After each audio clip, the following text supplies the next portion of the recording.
they have identified two for us. Stephanie Williams, she's very knowledgeable because she used to work in our Indian Ed department, and then Kelly Durek-Eater, who is actually the chair.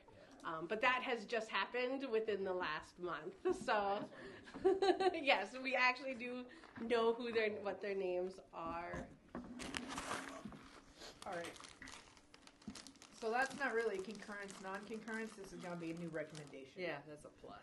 Yeah. So, Addition. is there anything else that anyone can think of that they would like to add into the recommendations, including Sheila, since you're new at the job? Is there anything you think that would be more helpful that the AIPAC can help with, or we should put in here?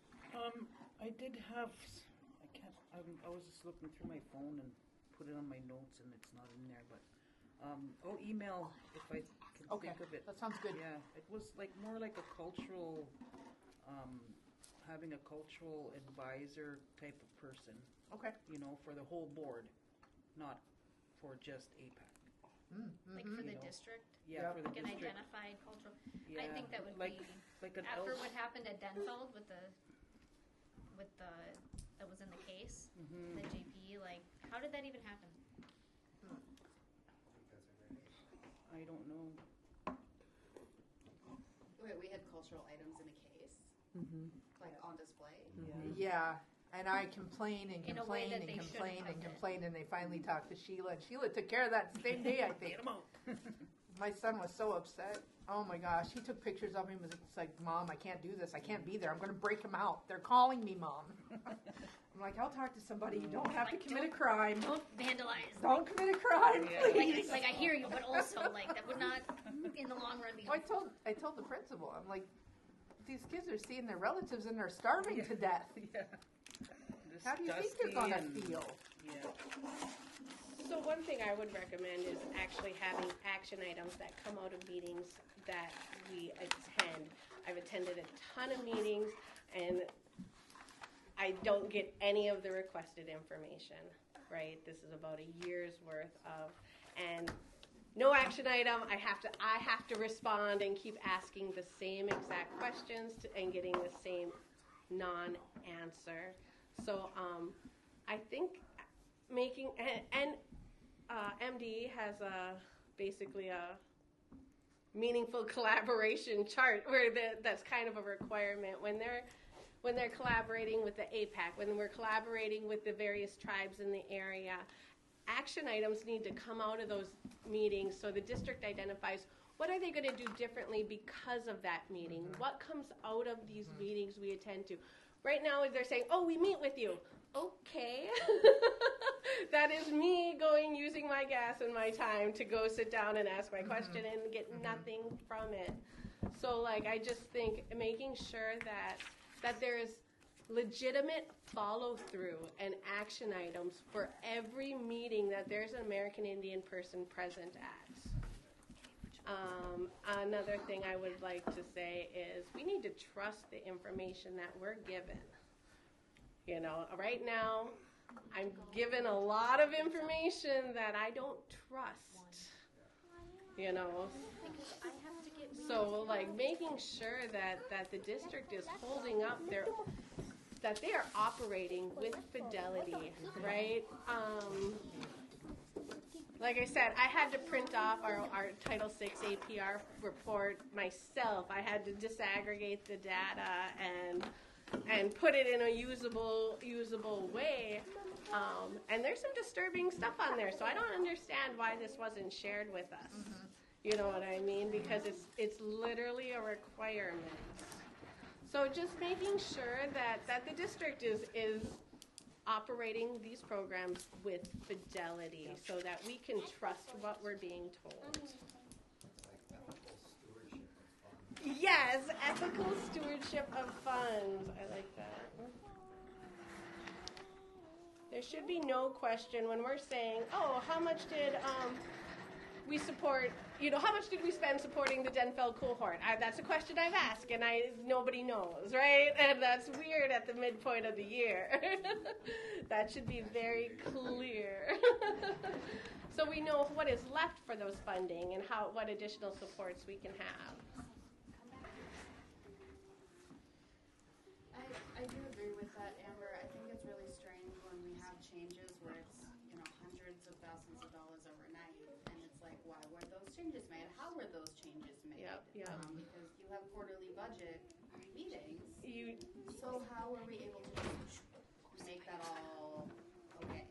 And that's the part I don't really get. And I would say, if the money needs to be spent down for the year, then you all should decide how that money gets spent down.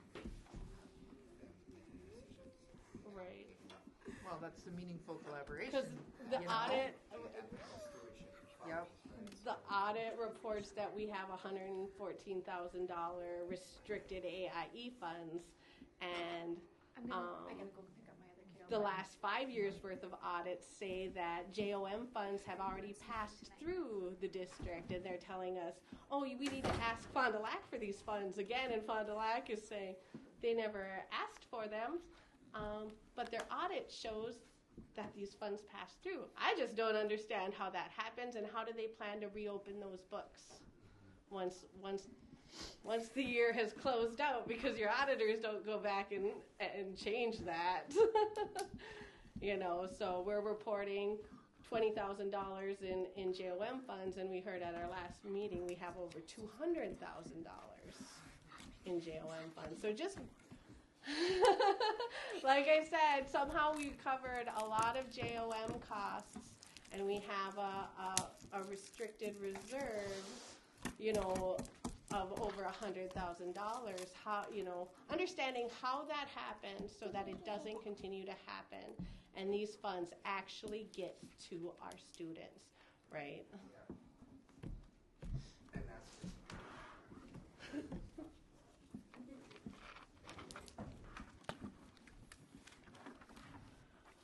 I wish my phone wasn't dead.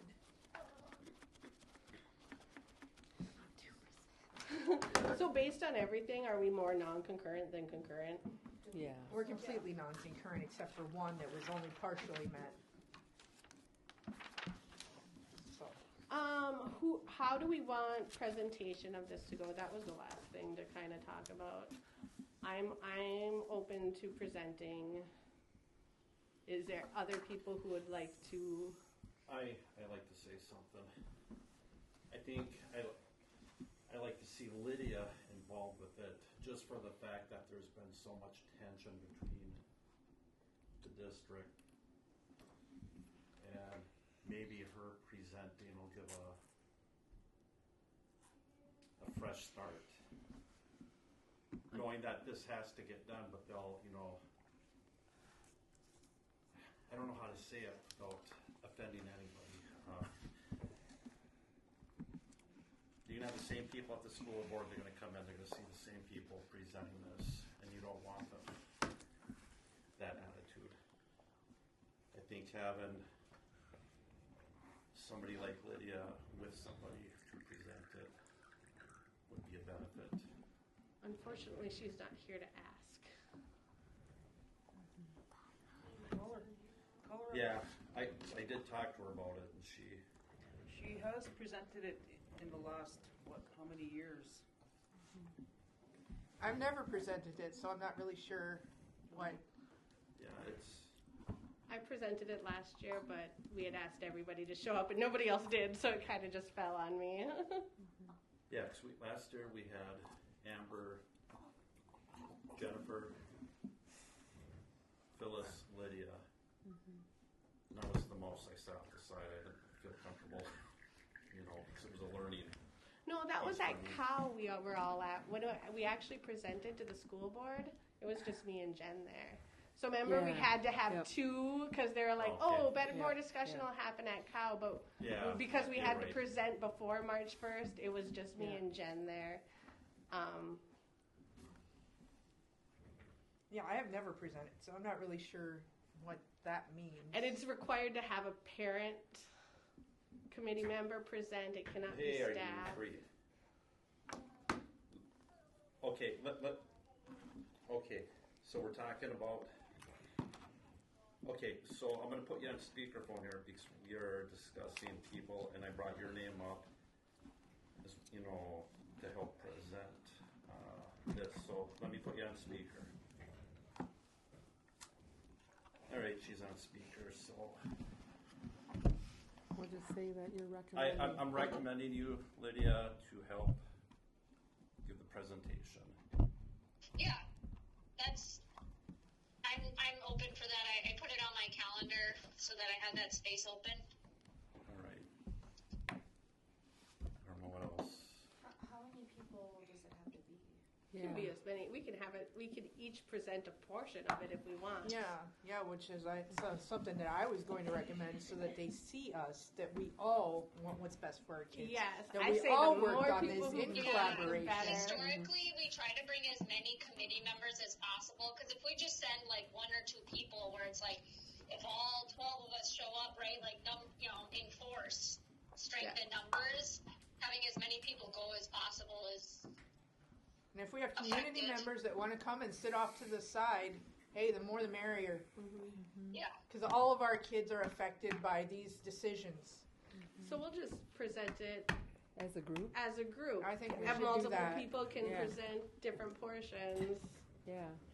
Do we want to work on a slideshow, or what does that look like? So basically, there's a template that needs to get signed where we present our vote of concurrence, and you basically are just reading this. This American Indian Parent Advisory Committee voted either concurrence, and it was basically just reading that little piece of paper, whether you voted concurrence or non-concurrence, no matter whichever one you did. And then the second part is presenting, since we voted non-concurrence, presenting our recommendations. So that's what we're going to have to kind of wordsmith a little bit and share and work on over the next week to make sure we have those recommendations solid and we kind of agree on them. But yeah, so somebody reads how the vote played out, and you're reading directly off of paper, and then we take turns with our recommendations. So it shows that we are all involved in And this. be organized about it so they know, holy cow, these guys are. Yeah. We're on it. We're together. We're collaborating. We're, Yep. I did have a copy of it. Do we, I know that in the past we've submitted, is there a deadline that we have to submit the physical copy so that it's distributed to the board members, or It has Can to we be just do before it March at- 1st. So what we present on February 25th is what they will sign and the co-chairs sign, and then that's what's submitted by March 1st to MDE. So we're pretty much at the end of our deadline. So I think we need to do an actual. So are we on the agenda for the 25th then, for the school district? Yes. I believe so. Okay. So that's all set. You wouldn't need to vote if everybody's gonna do a part. Oh, do we have to actually vote with a procedure for non-concurrence? We should. Okay, I motion. I'm not trying to. No, that's no. actually That's actually a super good good. question. That's an important part of the process is to make sure we all are on board. I motion to vote non-concurrence. I'll second that. second, or, yes, non-concurrent. Yes. 5th, 6th, 7th. Does anyone not agree? So we have 1, 2, 3, 4, 5, 6, 7 votes for non-concurrence. That is definitely enough. It's almost over, I promise. So we have an official vote of non-concurrence. All right. And you know where the forms, online form. They're right on Yeah, MDE's yeah, website in the page. annual compliance fees. Yeah. Yep. Yeah, it's basically just All right, bye. print it off blank. We write in it, and it's ready to go. I think it is also was in our binders we got from MIA. Anything else? 26, 27, 29, 30, 31, 32, That I've been trying to 35, 36, 37, do in my brain. I was let me show you that. I think we should do 41, official 42, 43, voting. 45, 46, 47, that works with our school. 49. You could even say on AIPAC members to So Somebody that is actually there. either there or. 758. That is a good, like, okay. I think that should be a recommendation, but I'm trying to think of how I should put it in writing. 91, I would say, if, like I said, if anyone has additional recommendations as we're sleeping on this, submit it to an email and it can be added. It's 99, 100. I'm gonna write it down now and then I'll. 100 seconds. I mean, unless you all want to hear what I'm stewing over. I think we should have an appointee from our AIPAC to the school board, where we actually work with them, go to some of their meetings, we're actually privy to some of what they do. You know, and we could either have one person or we could alternate. Attend their meetings. Yes. Attend their meetings, be part of the process, actually give our input, and not just once a year, like, actually be part of it. Because I don't know that we could ever get elected as a school board member, but I think we should have somebody because of how many kids we have and how many kids we have failing. But I think if the district's focus is going to be equity, they should be trying to raise those voices and give them their own place, right? Place of value. Yes. Yes. They don't think about us if we're not at the table. Because even at the school district, they do have their own student reps. Yep. Yeah, so why can't we have an AIPAC rep? Yeah, I think that's a good that And like I said, we can an either do AIPAC like rep. one specific person that can always be there, or we can Yeah. take turns, Yep. okay? You know, Yeah, Phyllis put can that be in. at this one, Yeah, put that in there. Tim can be at that one, Amber can be at that one. Cool, you know. Squeaky wheel gets heard.